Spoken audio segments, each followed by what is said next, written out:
Baby బయటకు రాగానే colonisation అంటే దీని తాలూకా గ్రోత్కి అది ప్లాన్ చేసుకుంటాయి మైక్రో ఆర్గనిజం. అలా పెద్ద ప్రేగులో మెయిన్గా కాలన్, లార్జ్ ఇంటెస్టైన్లో కాలన్లో సెటిల్ అవుతాయి. సో డెఫినెట్గా బేబీ గుడ్ బ్యాక్టీరియాకి ఎలానో బ్యాడ్ బ్యాక్టీరియాకి కూడా ఎక్స్పోజ్ అవుతారు. అంటే ఇప్పుడు ఏమంటారు, మన బాడీలో గుడ్ ఉంటుంది, బ్యాడ్ ఉంటుందా గట్లో? ఉంటుంది. అంటే కొన్ని గుడ్ బ్యాక్టీరియా మన డైజెషన్కి హెల్ప్ కూడా చేస్తాయా? డెఫినెట్లీ డైజెషన్కి హెల్ప్ చేస్తాయి. డైజెషన్కే కాదు, నీ స్ట్రెస్ మేనేజ్మెంట్కి కూడా హెల్ప్ చేస్తాయి. అవునా? అన్ని ఉన్నాయి అసలు. Seriously you don't believe that వందల ట్రిలియన్స్ అంటే I'm not telling billions or millions, trillions. You can't even imagine, because they were very small that you can't directly, అంటే నువ్వు నేరుగా చూడలేవు వాటిని.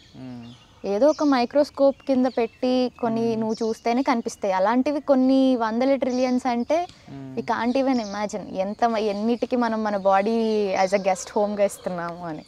ఓకే. సో ఇప్పుడు బ్యాడ్ క్రానిక్కి వెళ్ళిపోయినప్పుడు సివియర్గా అవుతుందా? లేదు, అంటే ఇప్పుడు బ్యాడ్ బ్యాక్టీరియా ఎక్కువైతే క్రానిక్ డిసీజెస్ వస్తాయా అనే కదా, అలా అని కాదు. ఇప్పుడు బేబీస్ ఉంటారు, మన హ్యూమన్ బాడీ ఏముంది, ఎదిగే కొద్దీ ఇమ్యూనిటీ డెవలప్ అవుతుంది. కానీ బేబీస్ బ్యాడ్ బ్యాక్టీరియాకి ఎక్స్పోజ్ అవుతాయి కదా, వాళ్ళు ఈ బ్యాడ్ బ్యాక్టీరియా నుంచి వాళ్ళ బాడీని లేదా అక్కడి నుంచి ఇమ్యూనిటీని ఎలా డెవలప్ చేసుకుంటారు అంటే only one thing, through there mothers milk. First అక్కడి నుంచి స్టార్ట్ అవుతుంది. అంటే ఇప్పుడు నువ్వు బ్యాలెన్స్ చేస్తున్నామంటే, ఇప్పుడు మనం బ్యాలెన్స్ చేస్తున్నామంటే we have grown up, body చాలానే రియాక్షన్స్ చూసుంటుంది, ఇప్పటికే ఇమ్యూనిటీ బిల్ట్ అయి ఉంటుంది, ఇదంతా ఓకే.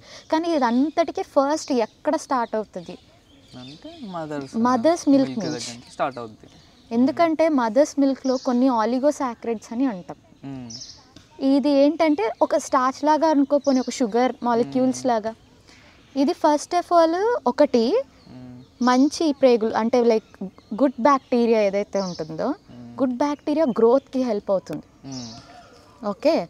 అండ్ బేబీ గట్లో ముందుగానే ఉండేది ఏంటి, బైఫిడో బ్యాక్టీరియం అని ఒకటి ఉంటుంది. ఇది కొంచెం లైక్ లిటిల్ ఎఫెక్టింగ్. ఇప్పుడు మదర్స్ మిల్క్లో మీరు చూసినట్టయితే యాంటీబాడీస్ అనేవి ఉంటాయి బేబీకి కావాల్సినవి. సో ఏం తీసుకుంటున్నట్టు నీ బాడీలో లేకపోతే you are getting from mother's milk. So ఇనీషియల్గా బేబీ బాడీ నుంచి మనం ఎక్స్పెక్ట్ చేయం యాంటీబాడీస్ అనేది డెవలప్ అయిపోవాలి. బట్ మెయిన్ కీ ఎక్కడ ఉంటుందంటే దాని తాలూకా గ్రోత్ ప్రమోటింగ్కి మదర్స్ మిల్క్ నుంచి. సో మదర్స్ మిల్క్లోనే ఇటు గుడ్ బ్యాక్టీరియాని నర్చర్ చేస్తారు, అటు బ్యాడ్ బ్యాక్టీరియాతో ఫైట్ కూడా చేస్తుంది. ఆ మిల్క్లో ఉన్నటువంటి కొన్ని కాంపోనెంట్స్ రెండూ జరుగుతుంది. సో ఈ బ్యాలెన్సింగ్ అనేది ఉంటుంది. ఈ బ్యాలెన్సింగ్ ఎప్పుడైతే తప్పుతుందో, అండ్ ఇప్పుడు మహా అయితే ఎంత ఒక 6 నెలల దాకా ఫీడింగ్ చేస్తారా మదర్, ఆ తర్వాత మళ్ళీ బేబీ కూడా ఏంటి అప్పటికి కొంచెం గట్ స్ట్రెంగ్త్ అవుతుంది వాళ్ళకి, తర్వాత మెల్లమెల్లగా లిక్విడ్స్ నుంచి సెమీ సాలిడ్స్కి వెళ్తారు. ఇలా చూసుకున్నట్టయితే ఆ బేబీ ఒక 3-5 సంవత్సరాలకు వచ్చేసరికి కూడా ఒక లైక్ ఎదిగేటప్పటికి కావాల్సినటువంటి ప్రాపర్ గట్ మైక్రోబియంని వాడు క్రియేట్ చేసుకున్నట్టు. అక్కడి నుంచి స్టోరీ స్టార్ట్ అవుతుంది, వాడు ఎలాంటి ఫుడ్కి ఎక్స్పోజ్ అవుతున్నాడు.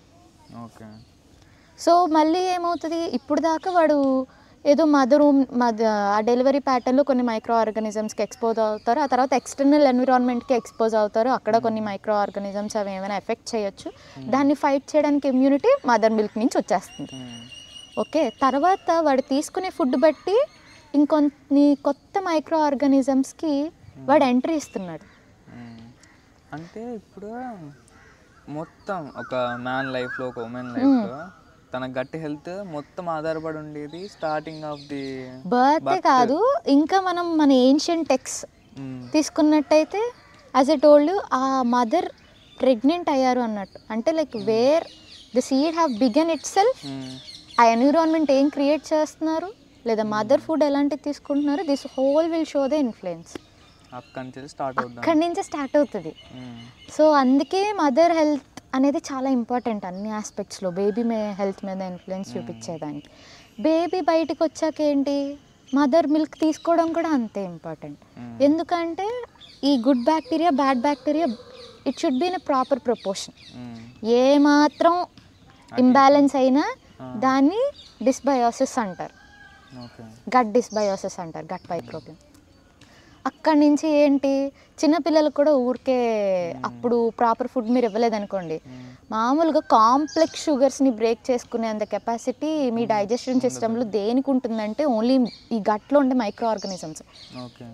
అఫ్ కోర్స్ గ్లూకోజ్ కింద మాడిఫై అవుతుంది మనం తీసుకునే ఫుడ్, మళ్ళీ మనకు అది ఎనర్జీ కింద వస్తుంది. కానీ ఇంకొక మెయిన్ థింగ్ దృష్టి పెట్టాల్సింది ఏంటి అంటే, ఇలా ఏదైతే కాంప్లెక్స్ షుగర్స్ అంటే ఇప్పుడు పిల్లలు రాగానే ఇప్పుడు ఏంటి, పిల్లలు ఏదైనా పని చేయగానే వాళ్ళు ఏం చేస్తారు, ట్రీట్ కింద చాక్లెట్ లేదు ఫాస్ట్ ఫుడ్స్, లేకపోతే వాళ్ళు అది ఒక ట్రీట్గానే ఎక్స్పెక్ట్ చేయట్లేదు, నువ్వు ఒక ఫ్రూట్ ఇవ్వు వాళ్ళు తీసుకోరు, అలానే ట్రైన్ చేసేస్తున్నారు.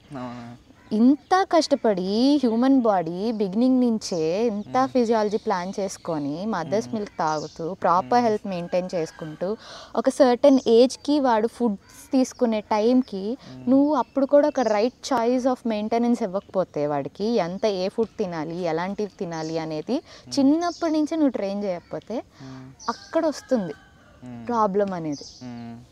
కంప్లీట్ ఫాస్ట్ ఫుడ్స్ లేదా కంప్లీట్ చాక్లెట్స్ కానివ్వండి, లేదు బాడీ రిసీవ్ చేసుకోవాలని ఇప్పుడు ఇంత చిన్న peg bottles of cool drinks ఇచ్చేస్తున్నారు పిల్లలకి, ఏం తాకుండా తాగేస్తున్నారు. అందులో షుగర్ కంటెంట్స్ ఎంత ఉన్నాయి, డెఫినెట్గా షుగర్ మాలిక్యూల్స్ అనేవి వాళ్ళ బాడీలో ఎఫెక్ట్ అవుతుంది వాళ్ళకి. దీనివల్ల ఏంటంటే వాళ్ళ కాన్సన్ట్రేషన్ కూడా ఎఫెక్ట్ అవుతుంది అల్టిమేట్లీ పిల్లలకి అనేది తగ్గుతుంది, మెమరీ అబిలిటీ మీద కూడా ఎఫెక్ట్ పడుతుంది. సో గట్ మైక్రోబియంని అది ఎట్లా అంటే ఆల్టర్ అవుతూ ఉంటుంది. ఎలా ఆల్టర్ అవుతుంది అనుకున్నావు, ఎక్స్పోజ్ అయ్యే థింగ్స్ బట్టి, నువ్వు తినే ఫుడ్, నువ్వు ఉండే ఎన్విరాన్మెంట్ బట్టి కూడా కొంచెం ఆల్టర్ అవుతుంది. మరి దాన్ని మెయింటైన్ చేసుకోవడం కూడా they have to look into.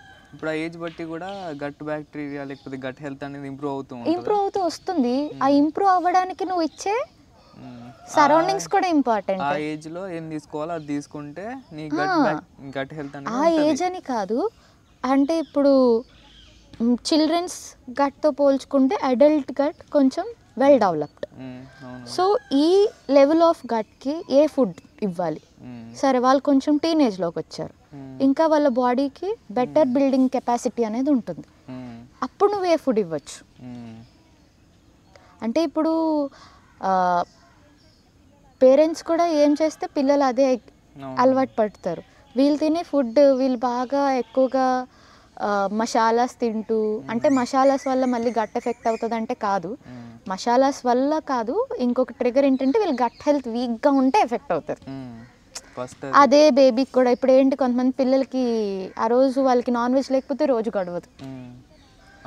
నువ్వే ఇంత నాన్ వెజ్ తీసుకొని మళ్ళీ దాన్ని డీటాక్స్ చేసుకోవాలి, లేకపోతే ఏది నాన్ వెజ్ కాదు జంక్ ఫుడ్ తీసుకున్నావు, ఫుల్ ఆఫ్ మైదా తీసుకున్నావు, రిఫైన్డ్ ఆయిల్స్ తీసుకున్నావు, బాడీకి ఉంటుంది ఎలా అయితే తీసుకుంటుందో డీటాక్స్ చేసే ఎబిలిటీ కూడా బాడీకి ఉంటుంది. నువ్వు ప్రత్యేకంగా డీటాక్స్ డైట్ అని అలా ఏవైతే చేస్తున్నామో, అంటే ఇప్పుడు అది కూడా ఫ్యాన్సీ అయిపోయింది, బాడీకి తెలుసు ఎలా డీటాక్స్ చేసుకోవాలి. తప్పు ఏంటి, జనాలు ఏ తప్పు చేస్తున్నారంటే ఆ టైం ఇవ్వట్లేదు బాడీకి, ఫస్ట్ థింగ్ అది.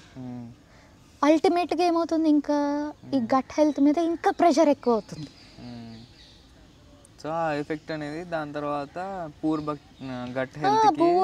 గట్ హెల్త్కి అదే కారణం అవుతుంది. నువ్వు ఫస్ట్ ఆఫ్ ఆల్ చిన్నప్పటి నుంచి ప్రాపర్ గట్ హెల్త్ని ఫాలో అవ్వట్లేదు, గట్ హెల్త్కి ఇంపార్టెన్స్ ఇవ్వట్లేదు. సెకండ్ ఆఫ్ ఆల్ ఇంకా దానికి ఎక్సెస్ ప్రెషర్ పెడుతున్నావు, రిఫైన్డ్ ఆయిల్స్ కానీ ఇంప్రాపర్ ఫుడ్ కానీ. ఇంకో విషయం తెలుసా, sleep is the major thing which is affecting the gut health. Definitely sleep is the major thing which is affecting. ఎందుకు అంటే will go with a simple understanding. ఇది ప్రత్యేకంగా గట్ హెల్త్ గురించి నీకు చాలా ఆర్టికల్స్ దొరుకుతాయి, అన్నీ ఇంగ్లీష్లో ఉన్నాయి, హిందీలో ఉన్నాయి, కాదనట్లేదు. నా దృష్టిలో ఏంటంటే తెలుగు వాళ్ళ దాకా రీచ్ అవ్వాలి. వాళ్ళు అడగచ్చు, అంటే ఇప్పుడు మన వాళ్ళు అడగచ్చు, ఊరుకోమ్మ మన గట్ హెల్త్ నువ్వు ఏదైతే చెప్తున్నావో పెద్ద ప్రేగు వ్యవస్థ బట్టి ఎలా అంటే నిద్ర ఎలా దాన్ని ఎఫెక్ట్ చేస్తుంది, లేదా దానివల్ల నా ఆలోచనలా ఎఫెక్ట్ అవుతుంది అన్నట్టు క్వశ్చన్ చేయొచ్చు మనల్ని. ఇదే గట్ డైజెషన్కే కాకుండా ఇది బ్రెయిన్తో కనెక్ట్ అయి ఉంటుంది. దీన్ని ఏమంటాము అంటే గట్ బ్రెయిన్ యాక్సెస్. ఇది ఎలా అంటే 2-way కమ్యూనికేషన్. ఇప్పుడు 2-way కమ్యూనికేషన్ ఎలాగా, నువ్వు మంచి ఫుడ్ ఇవ్వు, బ్రేక్ డౌన్ చేసుకుంటుంది. ఓన్లీ అంటే ప్రేగులు అనేది ఫుడ్ తీసుకున్న దాన్ని ఏదైనా సింపుల్ దానికి బ్రేక్ డౌన్ చేయాలి కదా, చేస్తుంది సరే. బ్రేక్ డౌనే కాకుండా దాన్ని అరిగించుకొని డైజెస్ట్ చేసుకోవడమే కాకుండా దాని నుంచి కొన్ని ఉత్పత్తి అవుతాయి కదా. అలా కొన్ని ఏంటి అంటే హ్యాపీ హార్మోన్స్లో సెరిటోనిన్ ఒకటి. ఈ సెరిటోనిన్ అనే హ్యాపీ హార్మోన్తో పాటు గాబా